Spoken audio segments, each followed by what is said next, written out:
sommes une famille, un seul cœur, un seul esprit. Les distances ne nous séparent pas, nous sommes un en toi.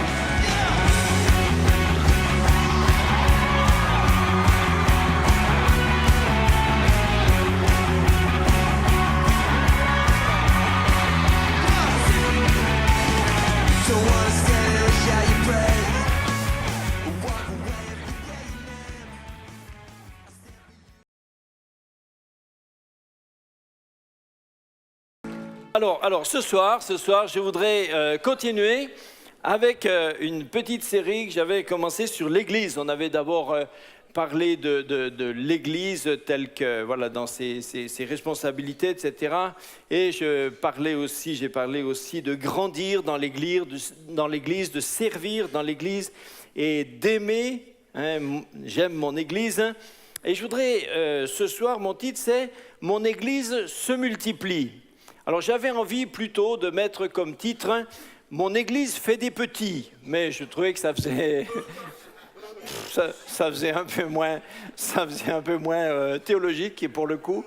Donc j'ai quand même gardé « Mon Église se multiplie ». Mais le vrai titre, celui qu'on ne peut pas écrire, le vrai titre c'est « Mon Église fait des petits ». Alors, tout ça, ça vient d'une idée très simple, c'est que tout organisme vivant en bonne santé est appelé à croître, à grandir et à se multiplier. Si vous avez un troupeau de moutons, en général dans l'Église on parle plutôt des troupeaux de moutons plus que des troupeaux de vaches, nous on a inventé quelque chose, mais normalement quand un berger se voit confier un troupeau, eh bien, quand la saison est finie et quand après une saison complète, il va rendre son troupeau au propriétaire, le propriétaire va évidemment compter les moutons et il serait désappointé s'il recevait le même nombre que celui qu'il a confié. Parce que normalement, chaque année, il y a des petits. Chaque année, il y a des nouveaux. Un troupeau dans lequel il n'y aurait pas de nouveaux, il n'y aurait pas de bébés, il n'y aurait pas de petits, il n'y aurait pas d'agneaux. C'est un troupeau qui ne serait pas, quelque part, qui ne serait pas normal, qui ne serait pas sain, qui ne serait pas en bonne santé. Et on trouve aussi la même chose avec les chrétiens, les brebis du Seigneur, eh bien, se multiplient aussi.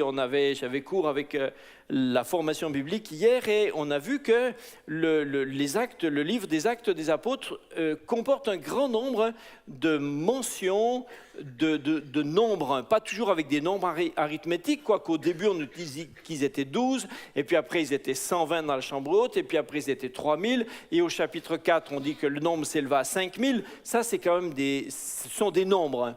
Après, il n'est plus question de nombre, mais il y a de fréquentes allusions au fait qu'il y avait un grand nombre, une grande foule, beaucoup se réunir, et une multitude, et voilà, ces expressions reviennent constamment, parlant d'une croissance, d'une multiplication, d'un progrès, d'un développement, on appelle ça comme on veut. Alors, si c'est une vérité parmi les chrétiens, si les chrétiens, les disciples du Seigneur se multiplient, en tout cas c'est la situation normale, on devrait aussi arriver à la situation normale que les églises elles-mêmes devraient se multiplier.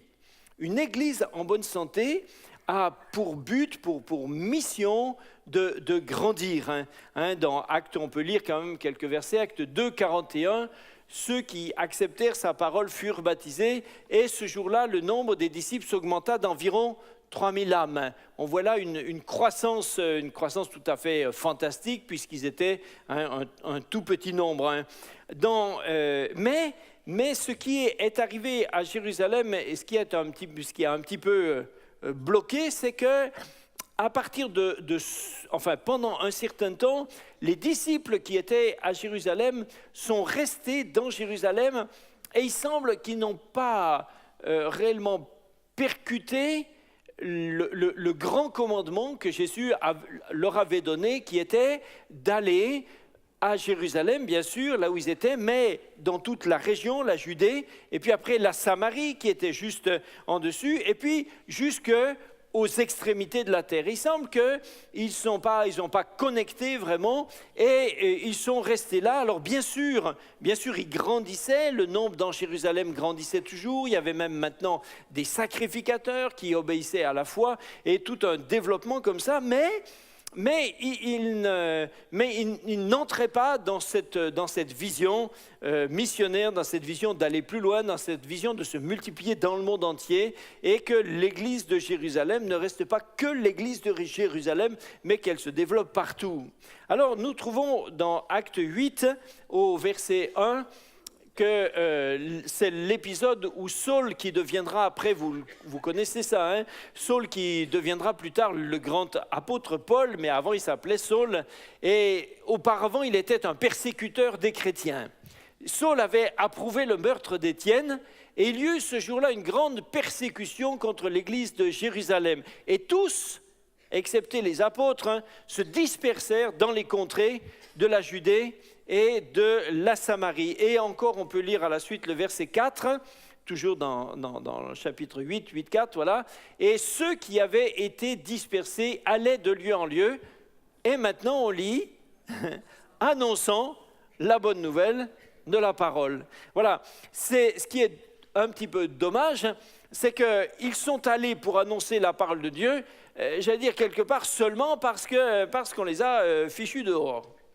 Alors comme ils ont été chassés de la ville, et c'était maintenant des milliers, puisque au chapitre 4 on parlait de 5000 personnes, et qu'après beaucoup croyaient, donc c'est tout un flot de missionnaires en quelque sorte que le Seigneur a projeté un peu partout. Alors ils sont partis là où chacun avait une logique d'aller, comme quelques-uns qui étaient originaires de telle région sont allés là-bas, ou ceux qui avaient de la famille, des parents, ou enfin bref, ils sont partis de partout. Et comme ils étaient tous des chrétiens, eh bien étant des chrétiens et aimant le Seigneur de tout leur cœur, eh bien partout où ils allaient, ils arrivaient comme des chrétiens. Donc comme un chrétien normal, quand il aime le Seigneur, eh bien là où il est, il a envie de parler de Jésus.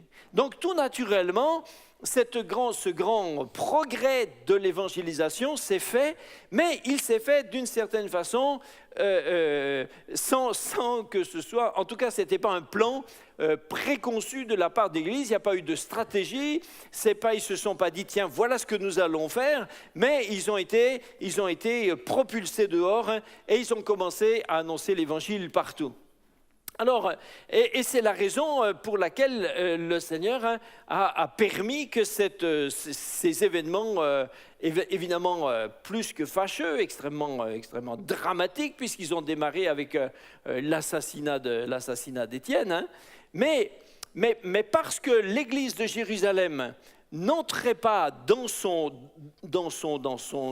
mandat, parce qu'elle n'entrait pas dans la vision que Dieu pourtant lui avait donnée, alors le Seigneur a été obligé de les mettre dans la situation pour le faire. Et alors, comme je réfléchissais un petit peu à ce nombre de 3000 personnes qu'il y avait à Jérusalem, tout d'un coup, je me suis dit, mais au fond, nous, ici, à la PO, on est 3000 aussi, quelque part. Le dimanche, on est 2000, 2002, quelque chose comme ça. Derrière, dans les écoles dimanche, vous avez peut-être 300-400 enfants. Puis il y a les jeunes, les ados, les machins, tous les moniteurs, les services techniques. Ça fait peut-être pas 3000, mais avec le tournus de le turnover de ceux qui viennent pas tout le temps et tout ça, plus ceux qui viennent le mardi, qui peuvent pas venir le dimanche, etc., on est plus de 3000. Donc je me suis dit, est-ce que nous sommes rentrés dans notre bon plan, dans notre bon mandat, pour que le Seigneur ne soit pas obligé de prendre des mesures drastiques, des mesures exceptionnelles, pour nous ramener dans notre mandat. Et finalement, en y réfléchissant, j'étais rassuré de me rappeler qu'effectivement, la PO, depuis qu'elle existe, a toujours eu cette vision de ne pas travailler seulement pour son sein, seulement à l'intérieur, hein, mais qu'elle a toujours eu cette vision de travailler au loin. Hein, il y a eu des efforts, et non seulement des efforts, mais des efforts fructueux, du fruit en grand nombre, hein, bien au-delà de Mulhouse, bien au-delà de l'Alsace, hein, bien au-delà même de la France, dans différents pays. Hein, tout un travail qui est merveilleux qui se fait au Sénégal, qui a été fait en Guyane, qui existe encore, qui s'est fait en Algérie. Et nous avons aussi, l'Église a participé avec beaucoup d'autres œuvres en France et dans d'autres pays. Hein, plusieurs d'entre nous circulons un peu, sommes quelquefois, hein, comme Claude parlait de la Belgique, on est ici dans différents endroits. J'étais le mois dernier en Italie. Et puis nous avons des églises partenaires, hein, un peu partout qui travaillent en France, à Reims, à Draveil, à Flins, au Boulou, et puis des églises qui démarrent à Briançon, à Coulommiers, un peu partout. Je pense évidemment à ma fille, à mon gendre qui sont à Privas. Ils ont acheté un petit local tout petit. Et puis là, dans ce petit local, ils ont mis au fond, ils l'ont transformé en bibliothèque. Et donc, dans cette bibliothèque, les gens peuvent venir, entrer, on fait des permanences, ils viennent, ils empruntent, il y a des tas de bouquins, ils empruntent des livres, il y a des livres chrétiens, des livres non chrétiens.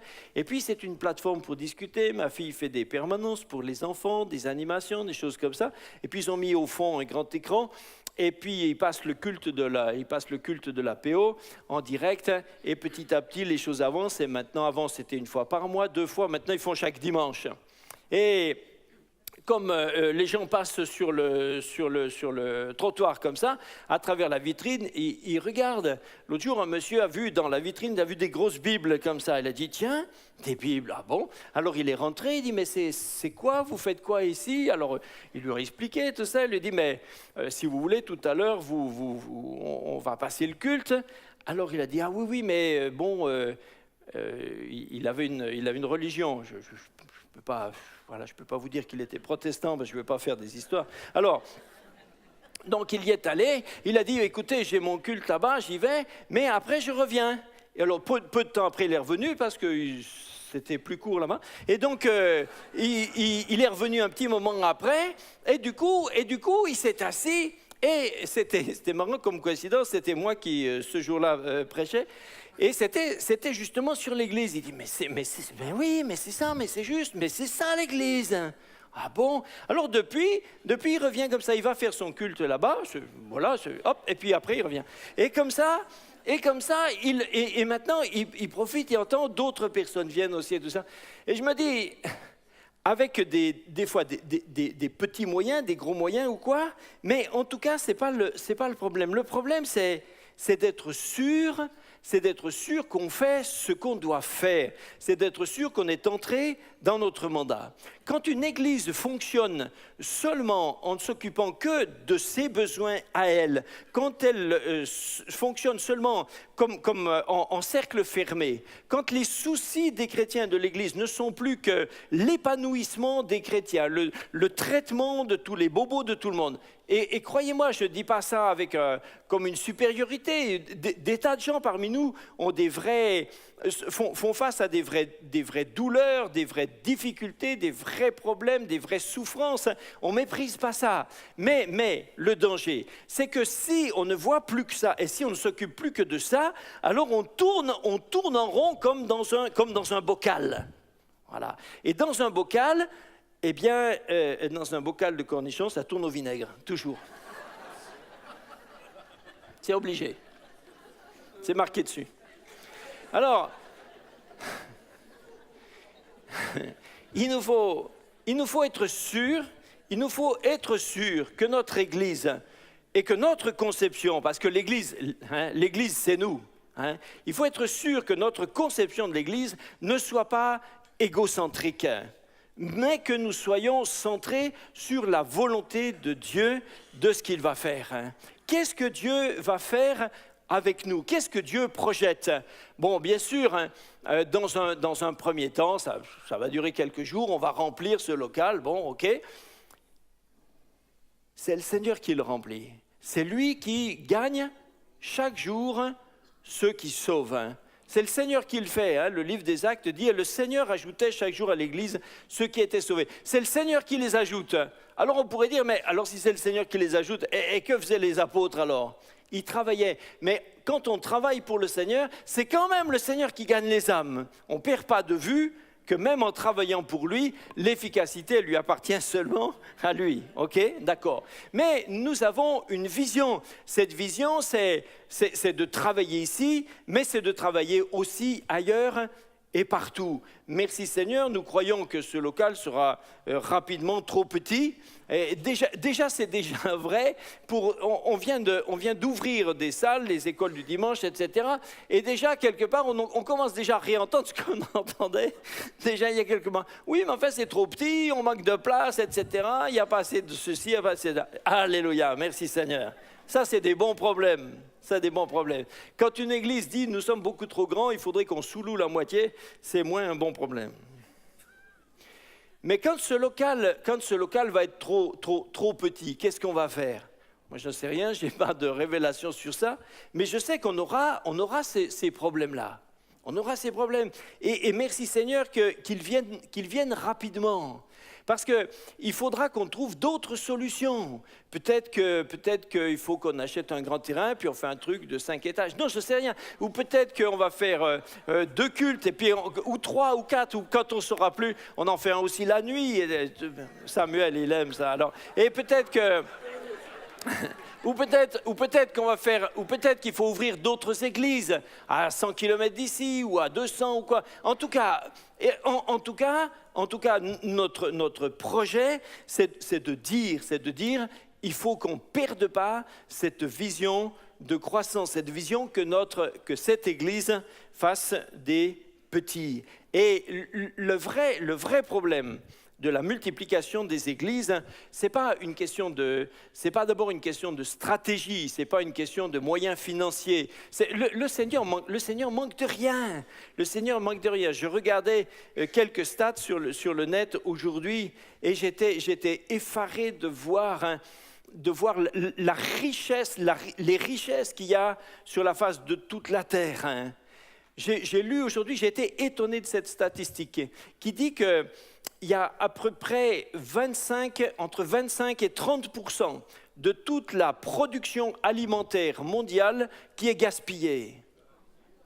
Entre 25 et 33% de tout ce qui est produit dans le monde n'est pas consommé et est gaspillé. Et on estime qu'un quart de ce gaspillage suffirait à nourrir les 870 millions de personnes qui sont aujourd'hui en insuffisance alimentaire.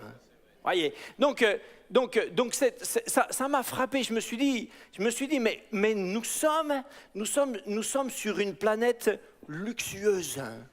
Nous sommes sur une planète luxueuse, il ne manque rien. Les slogans de pauvreté, de restriction, etc., sont des slogans qui ne tiennent pas compte de la richesse de Dieu. Dieu est immensément riche. L'or et l'argent lui appartiennent et il a tout. Les questions financières ne sont pas les vraies questions. Je ne dis pas qu'elles n'existent pas, elles existent, et elles doivent trouver des solutions avec le Seigneur. En tout cas, ce qui manque réellement, c'est ce que Jésus a pointé du doigt très clairement. Il a dit, ce qui manque, ce sont les ouvriers dans la moisson. Matthieu 9, 37, 38. Alors Jésus dit à ses disciples, la moisson est grande, mais il y a peu d'ouvriers. Priez donc le maître de la moisson d'envoyer des ouvriers dans sa moisson. Depuis quelque temps, vous savez que nous, l'équipe pastorale, nous nous retrouvons tous les lundis matins, on passe la matinée ensemble, et puis on prie, on loue, on prie, et on parle des choses de Dieu pour trouver les directions de Dieu. Mais depuis quelque temps, avant de dire quoi que ce soit, nous prions pour que Dieu donne les bons serviteurs, les bonnes servantes, les ouvriers, les ouvrières, que Dieu mette chaque personne à sa place et que Dieu suscite et appelle et qualifie des personnes. Tout ce qui nous manque pour passer de 127 groupes de maisons à 200, tout ce qui nous manque, c'est 73 responsables, c'est tout.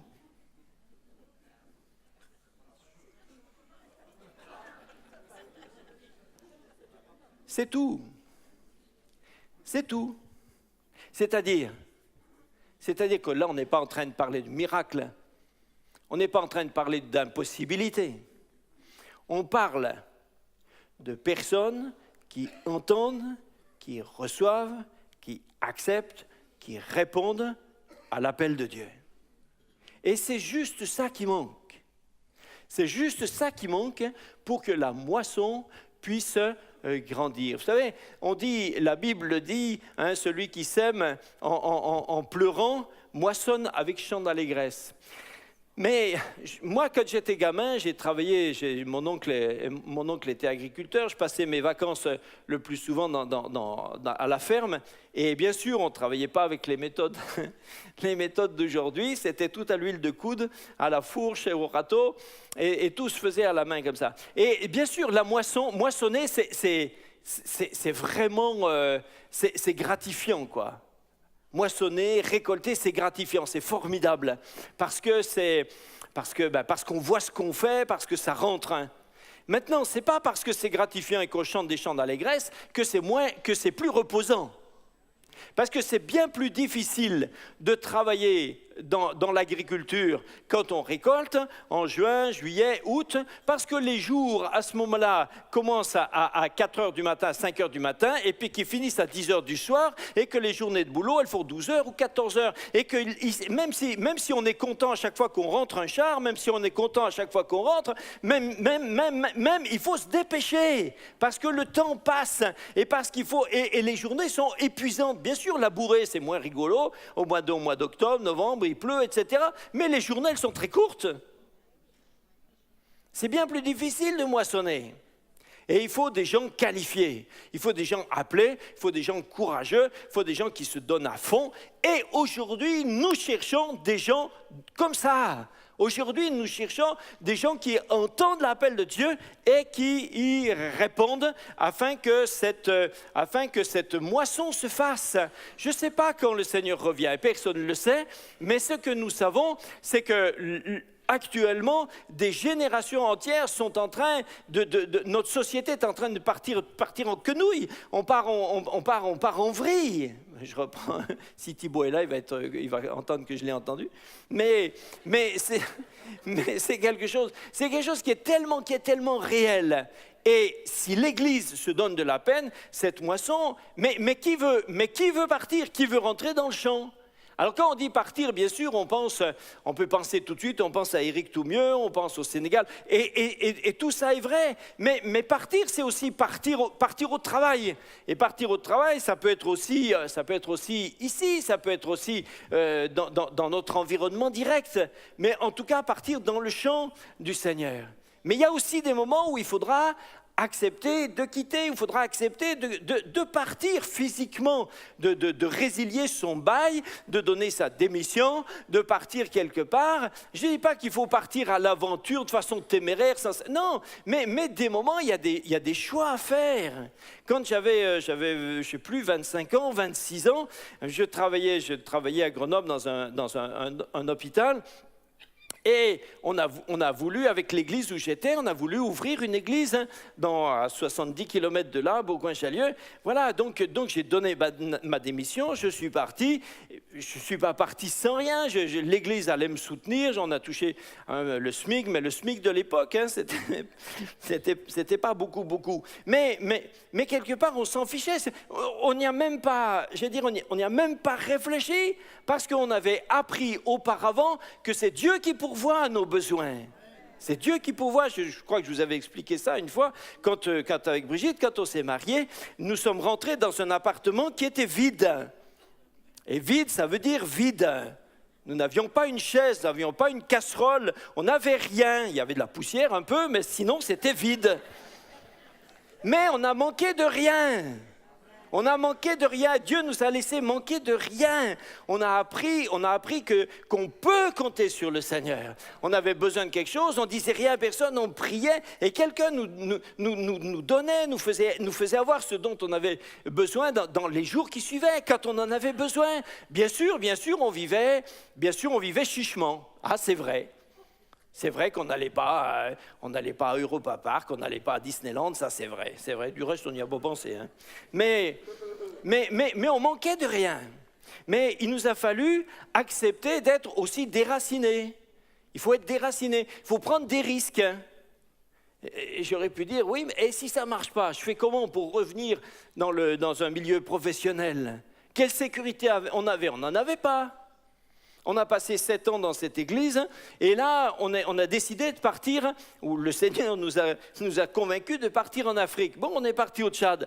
Je suis parti au Tchad et avec l'église, la petite église qu'on avait maintenant, n'était pas capable à la fois de nous payer et de payer le pasteur qui prenait l'église derrière. Donc on s'est entendu, on a pris ce SMIC qui était mon salaire, on l'a coupé en deux, je lui en ai laissé la moitié. Moi je suis parti avec la moitié du SMIC. Lui il restait en France, son épouse travaillait aussi, donc tout ça ils arrivaient à s'en sortir. Nous on est parti en mission avec la moitié du SMIC, plus quelqu'un nous a fait un petit don. Disons, pour ceux qui ne connaissent pas les choses de l'époque, parce qu'avant il y avait une autre monnaie, ça s'appelait des francs.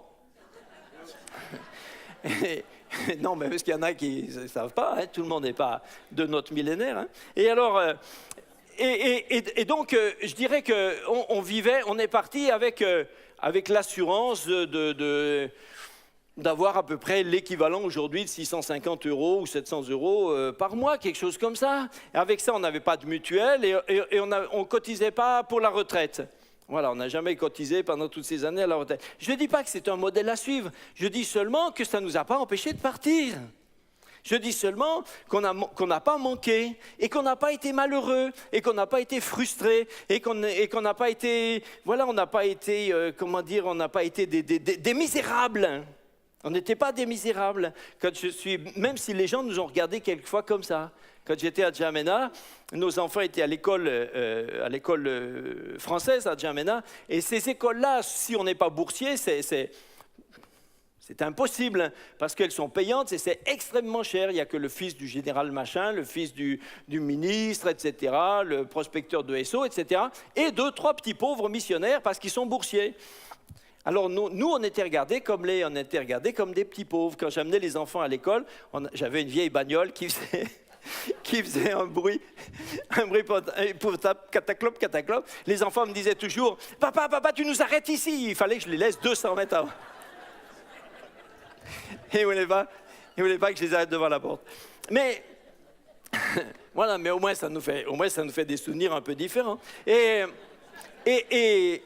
un jour, j'ai été convoqué par le directeur du lycée. Il m'a dit entrer, puis il m'a fait entrer dans son bureau. Et j'avais l'impression qu'il se passait un truc bizarre. Il a fermé la porte. Asseyez-vous. J'ai dit, oulala, qu'est-ce qui se passe? Et il m'a dit, il était très gêné. Il m'a dit, écoutez, voilà, à propos de vos enfants, et puis donc pour le dossier des bourses, du coup, nous avons accès à vos revenus. Ah, j'ai dit oui, alors là, il a pu être... Peut-être qu'il est étonné, oui. Et il m'a dit, alors il était gêné, il me dit, écoutez, voilà, il se trouve que nous, on reçoit toutes les bourses de tous les enfants, pour tout le lycée, et puis on ne sait jamais exactement combien. Donc, on répartit, puis après, il reste un peu quelque chose. Alors, comme il reste un peu quelque chose, bon, j'ai pensé à vous. Ah, je dis, c'est bien. Et il nous a donné à l'époque, ça faisait, je ne sais plus combien, c'était dans les 5-6 000 francs, je crois, quelque chose comme ça. Aujourd'hui, c'est comme 1000 euros. Mais pour nous, c'était 2-3 mois de traitement qui nous tombaient tout d'un coup. Waouh, yes, on a dit, c'est bien d'être pauvre. Et alors, mais vous savez que c'est une grâce. quand on doit dépendre de la grâce de Dieu, c'est une grâce de Dieu. Parce que si on doit dépendre de la grâce de Dieu, alors on découvre comment Dieu prend soin de nous. Et je trouve que c'est quelque chose d'extrêmement solidifiant. Ça fait toujours beaucoup de bien. Quand on est revenu d'Afrique, on était en France quelque temps. Et après, donc, nous sommes venus ici à Mulhouse. Vous voyez, le Seigneur nous avait préparé de plus en plus difficile. Hein. On était en Afrique, et puis à la fin, en Alsace. Bon, là, c'est difficile. Et alors, donc, on est arrivé ici, et les difficultés, c'était un peu différent. Parce que maintenant, mes parents avaient pris de l'âge, et franchement, ça m'était difficile. Je dis, mais Seigneur, hein, est-ce que je les laisse? Est-ce que c'est pas les abandonner? Alors on a prié, on a cherché, et puis finalement le Seigneur m'a assuré qu'il prendrait soin d'eux, qu'il leur laisserait pas il n'y aurait pas de problème. Et on a vu que jusqu'à aujourd'hui, tout s'est bien passé. Mon papa est maintenant plus là, ma maman a bientôt 96 ans, mais le Seigneur s'occupe d'elle. Et on voit que chaque fois, ces changements, c'est pas simple. Hein. Quitter, s'arracher, couper les racines, repartir, redémarrer, partir à zéro, c'est difficile. Hein, Brigitte me dit souvent, ouais, toi tu t'adaptes à tout. Mais peut-être que les hommes, en général, les hommes le vivent quand même, pas toujours, mais en général, les hommes le vivent mieux que les dames. Mais ça, je ne sais pas si c'est pas toujours. Mais en tout cas, c'est difficile et le poids, on ne le ressent pas. Évidemment, on le pèse souvent pas bien avant de partir et c'est seulement après qu'on s'aperçoit que c'était plus difficile qu'on le pense. Hein. Mais ma question aujourd'hui, ce soir, c'est une question très précise. Hein. Je vais tout à l'heure, de toute façon, distribuer des formulaires pour ceux qui veulent partir. Donc, ce sera une question très pratique. Hein. Mais ma question, c'est celle-ci. Qui veut partir? Qui part? Qui part? Qui est capable d'entendre la voix de Dieu? Qui est capable de répondre à l'appel du Seigneur? Qui va partir sur le champ? Hein, qui va se décider? Qui va renoncer à des racines? Qui va renoncer à une situation? Qui va renoncer à un projet? Qui va renoncer à une sécurité? Qui va renoncer à une aisance affective, émotionnelle? Qui va accepter de faire ce pas? C'est une question extrêmement pratique. Quand on parle de la formation biblique, souvent Brigitte me dit, des fois ça m'énerve, mais elle a raison quand même. Elle me pose souvent la question, elle me dit, mais tous les gars que tu formes là, c'est quand qu'ils partent? Alors ça m'agace, parce que je dis, ben oui, ils ne sont pas tous faits pour partir et tout ça. Oui, pas tous. Oui, mais aucun. Non, c'est une question sérieuse. C'est une question sérieuse. Quand le papa Burckhardt, vous savez, j'avais écrit un livre sur la vie du papa Burckhardt, alors lui, il aurait envoyé tout le monde, mais peut-être pas toujours avec le discernement et la sagesse qu'on aurait attendu. Ok, d'accord. Il a des fois envoyé des gens que, bon, après, ça n'a pas été facile. Hein? Ok, d'accord. Mais il avait ce feu et sur l'ensemble de sa vie, il a envoyé, je ne sais pas combien de personnes, des dizaines de gens qui sont partis et qui ont fait ici et là des œuvres du travail, un travail merveilleux pour le Seigneur.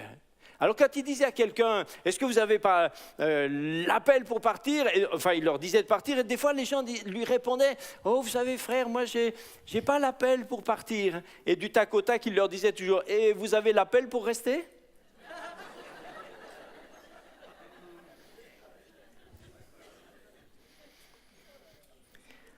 L'Église, une Église vivante, c'est un processus contagieux. C'est un processus contagieux. Quand vous êtes avec des gens qui ont une passion, facilement ils vous communiquent leur passion.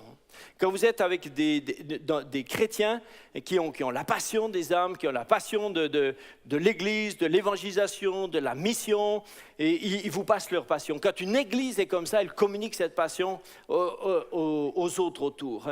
Quand on a commencé, quand j'étais à Grenoble, la première Église où on était, oui, à Grenoble, quand on était convertis depuis peu de temps, alors le dimanche, parce qu'à l'époque, il y avait une réunion d'évangélisation le dimanche après-midi. Bon, c'était une réunion d'évangélisation où il n'y avait pas d'inconvertis, mais c'était quand même une réunion d'évangélisation. Et donc, on était là le dimanche après-midi, et après, dès qu'on a été là, un couple est venu nous voir, il nous a dit « Ah, mais ce soir, qu'est-ce que vous faites ?» Je ne sais pas, on fait. « Venez à la maison. » Alors, on était chez eux, et puis on s'est aperçu qu'on n'était pas juste nous, mais qu'on s'est retrouvés chez eux, on était, je ne sais pas, 10, 20, je ne sais pas combien, et puis son épouse avait fait un grand saladier de riz ou de pâtes, je ne sais pas quoi, et puis comme il n'y avait plus de place dans la cuisine, on s'est mis dans le couloir, on était assis par terre dans le couloir, tous comme ça, quelqu'un a pris une guitare, on a commencé à chanter. Waouh, c'était super, c'était excellent. Alors on a fait ça quelques fois et tous les dimanches soirs, on se retrouvait comme ça. Au bout de quelques temps, j'ai dit à Brigitte, mais il y a un truc qui ne va pas. Nous, on est tout contents de ça. Et puis là, ça grossit. On va venir, nous, là, pour ça combien de temps? Maintenant, c'est à nous de le faire chez nous. C'est à nous de le faire chez nous. J'ai été voir Christian, j'ai dit, et Annie, j'ai dit, écoutez, nous, on aime tellement venir chez vous, mais il y a des autres qui vont nulle part. Donc, à partir de dimanche prochain, peut-être qu'on ne viendra pas chez vous, mais nous, on va aussi en prendre quelques-uns, puis on va les amener à la maison. Alors, on était comme ça, les différents responsables de l'Église, enfin, responsables ou pas responsables, personne n'avait des titres dans tout ça, personne n'était responsable de rien, on était juste responsable d'aimer le Seigneur. Donc on se tuyautait avant la fin de la réunion, on disait, bon, les nouveaux, là, le couple, là, ceux-là, je leur ai dit, ok, c'est bon. Et celui-là, non, bon, je le prends. Voilà. Et tous les gens qui étaient là, les nouveaux qui étaient là, le soir, ils ne rentraient pas chez eux pour faire leur petit cafard du dimanche soir. On les avait à la maison. Ouais, mais c'est du boulot. Parce qu'on était à l'église à 8h le matin. Et le culte du 8h le matin, en fait, il finissait à 23h30. Parce qu'on ne rentrait pas à la maison, on mangeait là-bas. Si on ne mangeait pas, c'est qu'on faisait jeûne. Mais ensemble. Mais ça, c'est contagieux. Quand vous avez donné le modèle, les autres le font, les autres limitent, et comme ça, les autres avancent comme ça. Et alors, on se rend compte que dans l'Église, servir, c'est une thérapie. Servir, c'est une thérapie contagieuse. Jésus l'a dit de manière très claire, il y a plus de joie à donner qu'à recevoir. Acte 20, 35 dit, je vous ai montré de toute manière que c'est en travaillant ainsi qu'il faut soutenir les faibles et se rappeler les paroles du Seigneur qui a dit lui-même, il y a plus de bonheur à donner qu'à recevoir. Celui qui reçoit, il voit dans les yeux de celui qui lui donne, il voit une telle joie qu'il en est jaloux. Il se dit, mais je voudrais avoir la même joie qu'il a lui. Il faut que je me dépêche de donner pour éprouver aussi cette joie. Donc il se met aussi à servir pour participer à cette même joie. David était contagieux. C'est dans la période de David, la génération de David, qu'on trouve une immense liste de ces vaillants hommes. Mais attention, quand on parle des vaillants hommes de David, c'était pas des demi-portions, hein. C'était pas des combattants pour les enfants. C'était des gars qui faisaient des exploits. 2 Samuel 23, 20, 21. Benaja, fils de Jéhojada, fils d'un homme de Kabthéel, rempli de valeur, s'élève par ses exploits. Il frappa les 2 lions de Moab. Il descendit au milieu d'une citerne où il frappa un lion un jour de neige. Verset suivant, il frappa un Égyptien d'un aspect formidable, ayant une lance à la main. Il descendit contre lui avec un bâton, arracha la lance de la main et s'en servit pour le tuer. Mais le coup du lion, ça m'a quand même épaté, hein. Ça m'a épaté. Je me suis dit, vous arrivez devant une citerne, un lion se trouve en bas. Bon, déjà, on peut se demander qu'est-ce qu'il fait là. Oui. Mais c'est un jour de neige. Il est arrivé, exactement. Il est arrivé, peut-être il poursuivait, je ne sais pas, une gazelle. Bref, il y a de la neige, et il est tombé, d'accord. Mais enfin, maintenant, il est au fond. Et si vous connaissez le caractère des lions, à mon avis, il était contrarié. Il était au fond de la citerne, et maintenant, il sait qu'il est en bas. Au bout de 3 minutes, quand il a fait 17 tours, il s'est rendu compte qu'il ne sortirait plus. Donc là, à mon avis, il était contrarié. Quelle idée ça peut venir à un type, de dire, tiens, je vais descendre dans la citerne. Ça, c'est une idée, à mon avis, moi, je serais content d'être en haut, vous voyez. Il me semble que je serais content d'être en haut, je le regarderais, je dirais, mais je reste en haut, quoi. Mais voilà que ce gars-là a décidé de descendre. Il dit, un lion, qu'est-ce qu'il fait là, ce lion? Hop, il descend, il tue le lion. Bon. C'est étonnant, quoi. Mais ça, c'est parce que ces gars-là avaient été contagiés par David. David était un gars comme ça. David était un gars qui attrapait un lion, il le serrait comme ça, par le cou, et il était capable de lui faire rendre gorge. Élie et Élisée étaient des gens contagieux. Autant d'Élie et Élisée, il n'y a jamais eu autant de prophètes parce qu'ils ont été contagieux. On aurait dit qu'Israël se remplissait de prophètes. Paul était contagieux. Dans la génération de Paul, des gars à caractère, à dimension des dimensions d'onction apostolique comme ça, il n'y en a jamais eu autant que dans cette génération-là. Fréquenter des gens contagieux. Chercher des gens contagieux. Chercher des gens qui ont une fièvre dévorante pour l'évangile et pour la passion de Dieu, sans abandonner l'amour des perdus ni celui des faibles. Que les églises naissantes, petites ou grandes, fréquentent aussi des églises contagieuses. Si les gens que vous fréquentez dans le royaume de Dieu ne vous aident pas à aller de l'avant, je ne dis pas qu'il faut s'en séparer, mais je dis n'en soyez pas dépendants. Ne soyez pas dépendants des tièdes, ne soyez pas dépendants de ceux qui vous ralentissent, ne soyez pas dépendants de ceux qui n'ont pas le feu, mais allumez le feu. Si une église naissante fréquente des églises ou des structures qui ne les aident pas à aller de l'avant, n'en soyez pas dépendants. Ne soyez pas dépendants des structures, des réseaux, des relations et de toutes les organisations qui existent, même si par ailleurs ça peut être des outils excellents, mais n'en soyez pas dépendants si elles ne vous rendent pas contagieux à œuvrer pour le Seigneur. Faites des alliances de cœur, faites des alliances de vie, faites des alliances qui ne soient pas des alliances, des accords de structure, mais des accords, des alliances qui vous conduisent à la vie, à la victoire. Qui veut voir son église faire des petits? Nous voulons voir nos églises faire des petits. Nous ne voulons pas rester une église comme ça. Mais alors la question suivante, c'est qui veut partir? Qui veut s'engager? Qui veut partir à fond? Le Seigneur cherche des ouvriers. Il cherche des ouvriers qu'il va qualifier, lui. Les excuses, toutes les excuses, je ne sais pas, je ne suis pas bon, je ne suis pas capable, etc. Écoutez, tout ça, c'est des excuses éculées. Moïse les a déjà essayées, ça n'a pas marché. Donc, il faut renoncer à ça. Est-ce qu'un jour le Seigneur a dit « Je t'envoie parce que je sais que tu es capable » Est-ce que ça existe, ça? Ça n'existe pas. Le Seigneur nous envoie parce qu'il nous rendra capables, lui.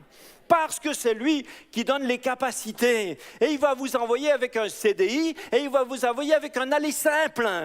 M. Burkhardt disait toujours « Le Seigneur a dit « Allez », il n'a jamais dit « Et vous reviendrez ». Mais lui, il mettait en pratique. La première fois qu'il est parti en mission, il est revenu, c'était en début 39. Entre-temps, comme ça, un détail, la guerre s'est déclarée. Et il s'est retrouvé qu'impossible de revenir. Il est revenu, la première fois qu'il est revenu en Europe, c'était 8 ou 9 ans plus tard. Entre-temps, il s'était marié, il avait, à cette époque-là, 5 enfants, je crois. Donc, il avait un peu changé de vie, quoi. Mais, qui veut partir? Qui va entendre l'appel de Dieu comme missionnaire, pasteur, évangéliste, serviteur, servante, ouvrier, ouvrière, engagé à fond? Qui va répondre à l'appel de Dieu pour être diacre? Le Seigneur ne nous demande pas, c'est pas un appel pour faire des trucs magnifiques. J'ai repensé à cet exemple du petit âne, Matthieu 21, 6. Les disciples allèrent, ils firent ce que Jésus leur avait ordonné. Ils amenèrent l'ânesse et l'ânon, mirent sur eux leurs vêtements et le firent asseoir dessus. La plupart des gens de la foule étendirent leurs vêtements sur le chemin, d'autres coupèrent des branches d'arbres et en jonchèrent la route. Ceux qui précédaient et ceux qui suivaient Jésus criaient « Hosanna au fils de David, béni soit celui qui vient au nom du Seigneur, Hosanna dans les lieux très hauts. » Le petit âne, il était déjà petit. Il était déjà petit. Et déjà, quand quelqu'un monte sur un âne, déjà, ça en cache une bonne partie. Mais le peu qui restait visible, on a encore mis des manteaux dessus. Lui, il a complètement disparu. Il est disparu. Il était invisible. Alors, Dieu cherche aujourd'hui des frères, des sœurs qui acceptent d'entendre son appel pour devenir juste quelque part dans un endroit du champ de Dieu, le petit âne qui transporte le Seigneur Jésus pour que tout le monde puisse dire Hosanna, gloire au Seigneur. Pour qu'on ne puisse voir plus que le Seigneur lui-même, qui accepte de disparaître, qui n'est pas des motivations personnelles, qui n'est pas des envies de réussite, qui poursuivent pas un but pour être reconnus, pour être visibles. Des gens qui disparaissent, mais qui veulent juste répondre à l'appel de Dieu.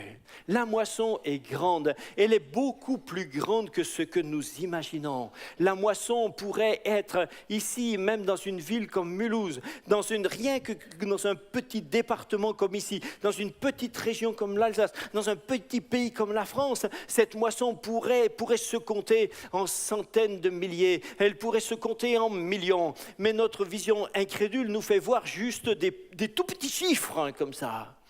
Des petits chiffres minuscules. Alors nous ne voyons pas l'impact qu'une église vivante peut avoir dans un pays comme le nôtre. Nous ne voyons pas la moisson et nous n'entendons pas la parole du Seigneur qui a dit « La moisson est grande, la moisson est grande, la moisson est grande ». Il n'y a pas un pays qui est difficile pour l'évangile de Christ. Ce sont des notions fausses. Partout où je vais, je n'ai jamais vu quelqu'un implanter une église quelque part et me dire « Super, j'ai de la chance, ici c'est vraiment un endroit facile ». Ça n'existe pas. Ça n'existe pas. Il n'y a pas un endroit qui ne soit pas difficile. Il n'y a pas un pays qui ne soit pas difficile. Parce que partout, le diable rôde. Il n'y a pas un endroit sur la planète où le diable aurait dit « Tiens, bon, ceux-là, je m'en occupe pas ». Mais ça n'existe pas. Ça n'existe pas. Mais partout, l'évangile est puissant. Partout, la puissance de Dieu est capable de faire des miracles. Partout, on peut voir des foules se donner au Seigneur. Partout, dans des endroits religieux, à Jérusalem, une foule de sacrificateurs, c'est dans le livre des Actes. Une foule de sacrificateurs obéissaient à la loi. Une foule de sacrificateurs. Vous vous rendez compte ? Ceux qui ont voté la croix pour Jésus. Une foule. Les gens les plus durs qu'il y avait. Partout, on va trouver des gens comme ça qui se donnent au Seigneur. La moisson est bien plus grande que nous croyons. La seule chose qui nous manque, une seule, unique, c'est les ouvriers. C'est les ouvriers dans la moisson. C'est la seule. On va prier.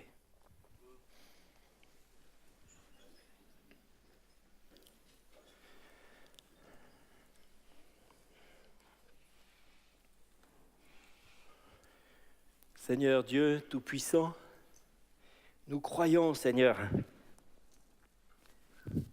que ton projet est bien plus grand que ce que nous connaissons, que ce que nous avons vu, que ce que nous imaginons.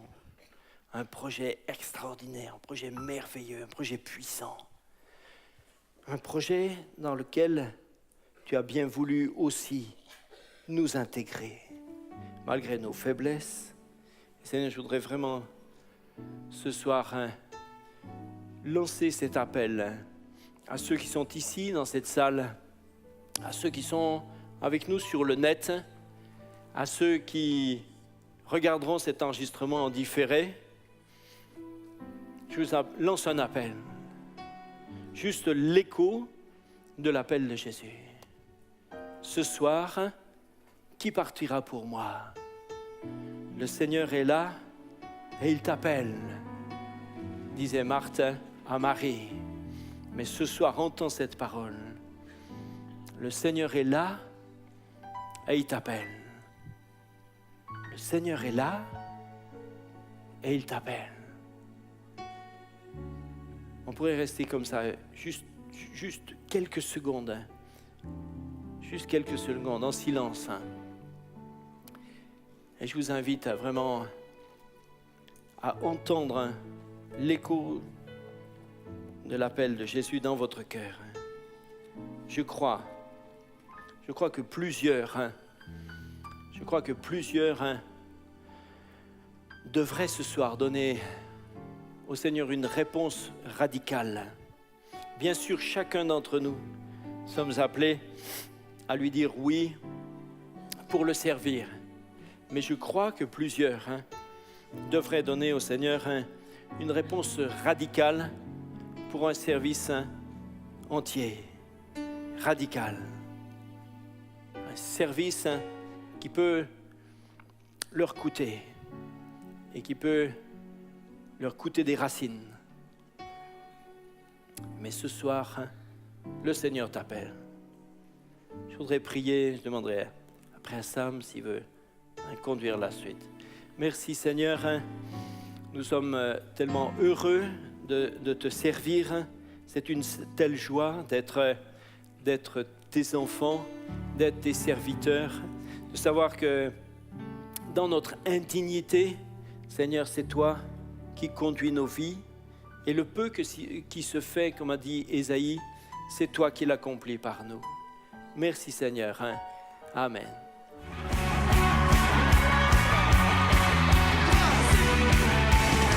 So